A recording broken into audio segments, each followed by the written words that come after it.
I think it's safe to say collecting is kind of an insanity, isn't it? What we collect and we buy and we add and we add. Sometimes it's very hard to get rid of. Now, many people, especially who watch these, they're not music collectors. They buy music because they like music. It's not about collecting it. It's just about having it. But if you're the person, you buy it, and you buy it to keep it because that's what you want. I want to maybe complete something, or I want to have a lot. We're collectors, and there's some insanity to it. I'm going to show you some insanity. This is a sub part of record collecting, a subgenre. The magazine, the music magazine, collecting and holding on to music magazines. I don't know how many of you do that or have done that. Maybe most of you don't, but I did. And I held on to every music magazine that I have ever purchased. And we're talking probably 30 some years of Rolling Stone and some other magazines, and then going to the store. I mean, I was buying 10 magazines a month at Barnes and Noble, because they had so many great music magazines. And through the years, I've subscribed to the College Music Journal, and I saved them all. Now, thank God for the flood. The flood wiped out tons of them. Thousands of magazines disappeared. But I had a bunch in the garage. And with the move coming up, it's like, do I really need it? Now, here's the thought process. So growing up even, and especially once I get going, I bought these magazines and I'm going to keep them. You know why? I'm going to read them again. There's some good articles in there, and I want to read them, and just in case. And some of them are historic. They're historic articles, and there's truth to that. There is definitely historic articles. Ones that are important. There's ones from your favorite artists. They're in there doing interviews. Not like you can't find it on the internet anymore, but it's there. You hold on to it. You look at it. You look at the ads. Hey, look at all the cigarette ads or all the booze ads. There's nostalgia with it. But the thought was, when I retire, I'm going to read these again. What kind of moron am I? Really? Really? And I've thought that for years. In fact, until just maybe a couple days ago. I mean, honestly, it's like I looked and I looked at these tubs that I had, and I got a lot of books too. Just stupid how many books. And it's like, I will never look at those again. It's just not going to happen. And these need to go. So on this, we're going to show you all the types of music magazines that are out there. And we're going to walk through some of this. You cannot believe the amount of titles of music magazines. And I'm thinking maybe I should save one magazine from each title, just for fun. Some of these only have one of some too, but just as a historical document. And there will be some magazines that maybe I'll save, like there's Special Talking Heads one, because that's a group I love, or there might be something else, but for the most part, they got to go. But here's the other question, and maybe some of you can help. What do you do with them? Do you try to sell them? Does anybody really care? Do they just go into the garbage? You throw them out to the dumpster? Do you put them on Facebook? Does someone want to buy them? Would you buy magazines? What do I do with all this?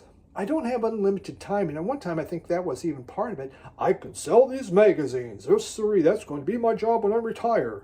I was going to do baseball cards, but those all got washed off. So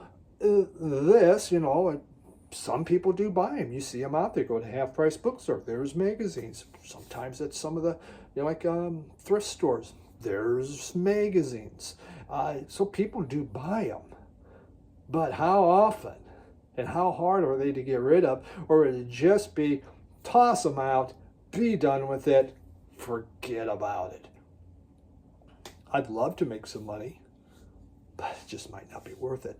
So give me your thoughts on that. I'm really confused right now what to do with all that, but I'm confused about many things in life, so no big deal. But let's walk through some of this. Let's see what we got. So let's just see what we have. I did say, look at that. Nebraska Championship, 1997. Clinton, he was impeached. Oh my God, how about that? Here's Goldmine magazine. So Goldmine has been around for years. There's a nice slick copy of it. You can see that. Newspaper type. Look at all the ads. Here's how it was for years in this paper. And look at, you just had all this stuff for sale. And as you go into Goldmine, you would find it. Look at all the stuff that they had that they were trying to sell. Pretty interesting, huh?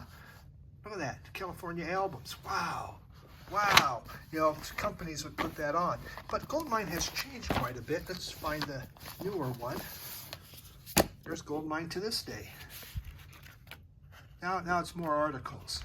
In the past, this is where Goldmine was a spot where you could buy record albums, really cool ones. That's where you would find it instead of the internet. Okay, we have, there's Rock Express. No idea why, what, whatever, but Rock Express. Relevant, POD. This was a neat magazine, Huh, it was called. Huh was, you bought this, but you were able to buy music from this, and you could buy CDs. And so they would have it on here. They would have a sample CD that would come with it, and you could order it. And they did go out of business, but I did buy a number of things from them, and then got screwed when they went out of business. We have Spin magazine, Vox. Oh, Spin goes over here. Spin goes there. Vox magazine. There we go. Raygun magazine. Record collectors up there. A&P Alternative Press.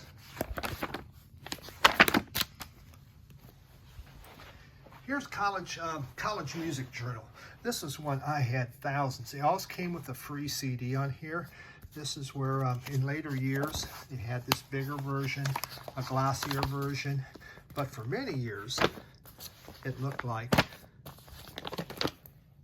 I got 2 stacks of these. I have so many College Music Journal. I love this magazine. And it looked like this. See how thin that is? But there was just, this was filled with record reviews. Lots and lots of record reviews. And I learned so much, found so much music based on that. Blender. Blender started as a music magazine from Penthouse. Thus, you always had, sure, say, some pretty hot pictures in there. It kind of turned more into an entertainment fashion magazine, so it lost, but I did subscribe to that for a while. Compact disc, Insomnia. Uncut. Uncut always had these nice kind of things where they would feature certain genres or certain artists. We have Frank Zappa tribute, Stevie Ray Vaughan, Music Express, more Music Express, that goes there. Spin. Option. CD Review. Planet Rock on Pink Floyd. Q Magazine. I remember I learned about Q Magazine in the mid-'80s. Loved Q Magazine. It was really a favorite. It's just, you learn more about the British scene. Their Record Collector. Classic Rock. Used to have a lot of them. Blues Review. The Hit whatever. Hit Radar? I don't know. Herb. Oh, Sports Illustrated. U2 Uncuts. Rolling Stones. Lots and lots. And I said over between 30 to 40 years worth of Rolling Stone magazines. That's what I have left, since the flood. I found out I used to have cartoons. Comic books. Not many. Married with Children. Batman Forever. More Married with Children. I love Married with Children. Some Simpson. Married with Children. Whoever. Radioactive Man. Simpsons. Married with Children. Married with Children. I have no idea if they're even worth anything. Simpsons. So, yeah. Stuff like that. Golden comic books. All that. weird stuff. Now this is a collector's issue. Look at that Mad Collector's Series, and this is limited to only 800,000. I got number 436,000. That's pretty neat. This was neat. My wife checked on this magazine. I got this when I was probably when I was a teenager. Monsters. They're asking for $40 for this online. My problem is I don't got the back. Oh well.